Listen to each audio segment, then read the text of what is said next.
latest efforts to address those concerns. But first, allegations of an even uglier side to getting ready for the Games. Human trafficking expert Siddhart recently travelled to Delhi and claims he has evidence, pictorial evidence, that was gathered just 2 months ago of child labour being used by Games contractors. I spoke to him earlier and asked him, or began by asking, what he'd found in New Delhi.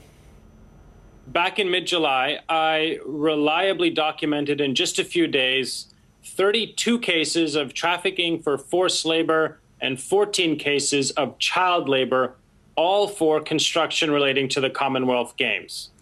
The conditions were atrocious and subhuman, to say the least. Let's concentrate on the child labour that you say that you documented while you were there. We're taking a look at some of the photos that you took while you were there. How do we know these kids aren't just accompanying their parents to work? Well, good question. And in some cases, because, again, entire families were transported, in some cases, the children were just living in the construction area. Maybe they're playing in the dirt, etc.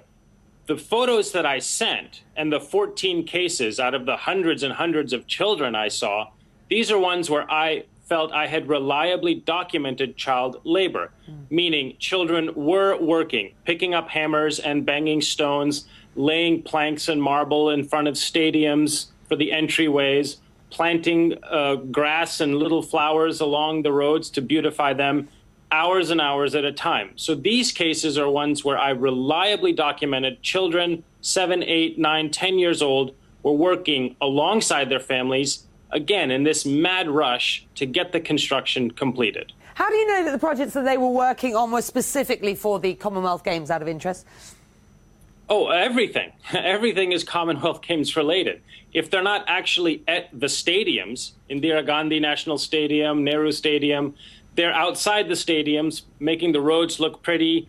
They're working on extensions for the Delhi Metro, and their big signs that proudly proclaim Delhi Metro extension for Commonwealth Games 2010, road beautification for Commonwealth Games, etc. So everything is proudly declared as being related for the Commonwealth Games as this proud exposition of supposedly India's new economic weight in the world.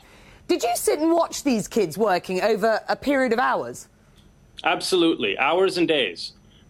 This is what I mean when I say reliably document. I didn't just show up, watch for a few minutes, and then carry on to the next site. It took me several days just to document these 30 or 40 cases because I'd sit for hours in the heat that they were working in and the humidity and dust and grime to make sure there's actually labor going on here for hours and hours on end. It's not just a kid playing in the dirt or using a hammer as a toy. Did you talk to these children? And if you did, what did they say? Yeah, I talked to the children and their families, and they basically said, yes, we're here, we're doing this work, we're trying to get it done. The contractors told us this amount of work has to get done by this amount of time, so we have no choice but to get everyone involved. The contractor promises a certain wage for adults and a certain wage for children as well. So there's an incentive to get the children involved, but they're not paid, or they're paid less than half now and again. How do you know that they're not paid? When you speak to enough people who tell you time and again, I was promised this, I haven't been paid in several months, we don't have food, running water, we're living in this tent, we're going to the toilet behind the trees, a certain amount of evidence starts to accumulate where you then lend veracity to what's being said to you. What do they say when you talk to them? And what are the conditions like for these kids? And what do they say? Well, the conditions are subhuman. That's really the only word I can apply.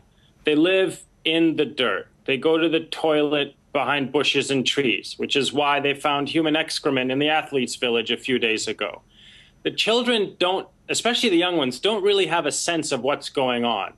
They're told to do this work and they do this work. They don't know that they should be in school or maybe they should be playing. This is just what they're told to do and they do it, and they frankly don't know any better. And it's heartbreaking. It's heartbreaking because in a country with as much economic might as India and laws in place, this shouldn't be happening. The children should be in school. They should be learning to read and write, and they should be playing. What do you think authorities might have done? Well, I tried to let people know back in mid-July. I tried to contact the Ministry of Labor several times to talk about my findings. No response.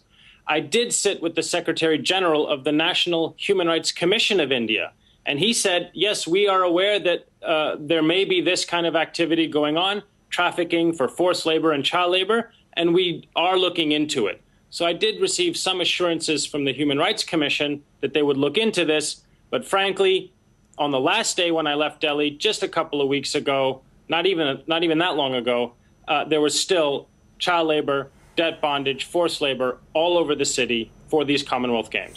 Siddhart on the trail of human trafficking in New Delhi. Well, we put the child labour allegations to Delhi's Chief Minister Sheila Dikshit.